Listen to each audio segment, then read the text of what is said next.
Do you ever get frustrated with your employees because they don't do certain small things? And when I mean small things, it'd be things like they don't show up on time for a meeting, or they don't show up prepared for that meeting. Or maybe you have an employee that you ask to get something completed today and it doesn't get completed until tomorrow. Or maybe it didn't get completed with the level of excellence that you'd like. Or maybe you were frustrated that they didn't collaborate with other people and they kind of worked independently from someone else. Or maybe it's a person who just kind of is a clock watcher and they don't get their work done because, well, it hit 5 o'clock and they got to get out immediately at 5 o'clock. Or maybe it's somebody that you ask to do something a certain way and they end up doing it another way. You know, all those little things. Well, chances are you probably do. But what if you could fix all of those by solving one problem? What if you could eliminate all of that and you could actually get the culture that you want, not the culture that you have? And that's what I want to talk about today, because the vast majority of business owners and entrepreneurs that I meet aren't really intentional about this whole issue of culture, and they're missing out because culture is literally what drives your company. It's the 24/7 driver. So it tells people what they should do and what they shouldn't do, and you actually already have one. In fact, I had a friend recently who made this comment, and he's in part of a fast-growing company, and he said, "Isn't culture what is? Like, can you really change culture?" And my comment to him was, yes and yes, meaning, yes, you do have a culture. It is what is. And if someone isn't intentional about it, it will remain that, which means your company could actually have 6 or 12 or 47 different cultures, because culture is what culture does. And if somebody thinks it's okay to show up late, then that's the culture that says it's okay to show up late, right? You already have a culture. The question is it the culture you actually want, or is it the culture you have? The good news is that culture actually is a strategy decision, and you can literally change your culture. If there's something you don't like, you can change the culture and you can get a different result. In fact, you can literally change your entire company. If you have a company that's not innovative and you decide to make it innovative, you can literally change it from a non-innovative company to an innovative company.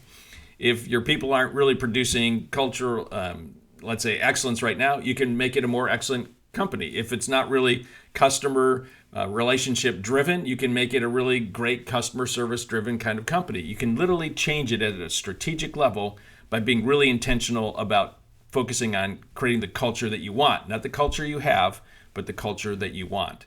And the good news is it only takes 3 steps to be able to change it. So today I want to give you those 3 steps. They're very easy to understand. The hard work actually is implementing it, but you can at least get it because these are the 3 simple steps you need. And by the way, if you want to create a self-operating business, then you definitely want to focus in on culture, because culture will cause your people to know what they should do without you being present. The first step is that you always want to define it. Define it. Now, the challenge for most business owners and entrepreneurs is that they kind of have some ideas in their head, but they actually haven't put them down on paper. They haven't clearly defined them. And it's impossible to really create something if you're not exactly sure what the thing is that you want. You simply know that you don't like it when somebody does this. Well, okay, start defining it. Now, some business owners and entrepreneurs, not most, but some will actually have core values, which is good. It's a step in the right direction. But core values aren't your entire culture. There are a lot of things culturally that you need to define that aren't actually going to be part of the 3 to 5 core values that you're going to have. For example, what is timely, right? Is timely mean that you show up, 5 minutes early? Lombardi time, if you showed up 5 minutes early, you were late. Is it that you show up on time? Of course, what is actually on time? Does it mean, within 3 to 5 minutes of the starting time? Some places, as long as you were there within 10 to 15 minutes, you're on time. Like, what does timely mean for you? How about responsiveness? Do you expect people to respond to something you send them within the hour, or within half a day, with a full day, within the week? What does it mean to be collaborative? What does it mean to complete a project on time? Is it okay to use excuses or not? That's a cultural question. Is it okay to come and ask a question to a manager if you haven't actually done any research yourself? Like, some places you have to come with a solution and a question. Does speed actually matter in your company or not? Is it okay to show up to a meeting unprepared or not? Is it okay to raise your voice to someone else? If someone critiques you, is it okay for you to critique back, or should you listen? Like, those are all cultural questions. And you as the leader have to clearly define what the culture is that you want. And once you define it, then we can move on to step 2. But if you haven't clearly defined it at a really granular level, chances are you're not going to get the culture you want. You're going to end up finding that there are going to be a lot of people that are going to frustrate you. So if you want to get rid of all that, step one is you have to clearly define it, and at a granular level, not just 3 to 5 core values, but really granularly. Now, once you define it, then step 2 is easy. You start to teach it.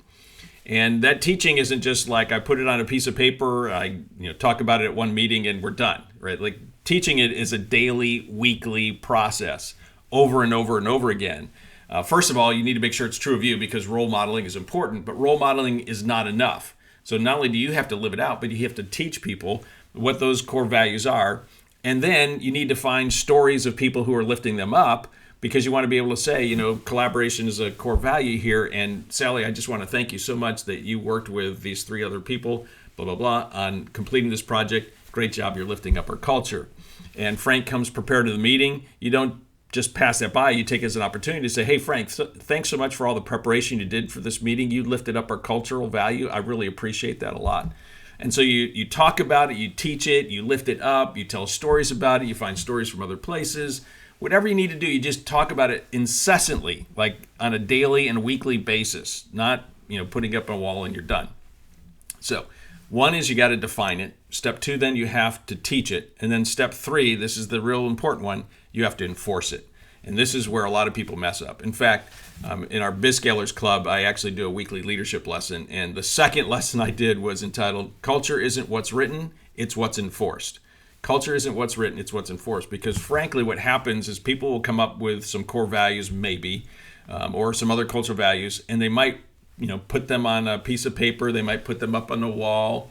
They might, have some boards made up about them, etc. And that's it. But that isn't what culture is, right? Until somebody enforces something, it's actually not going to take root.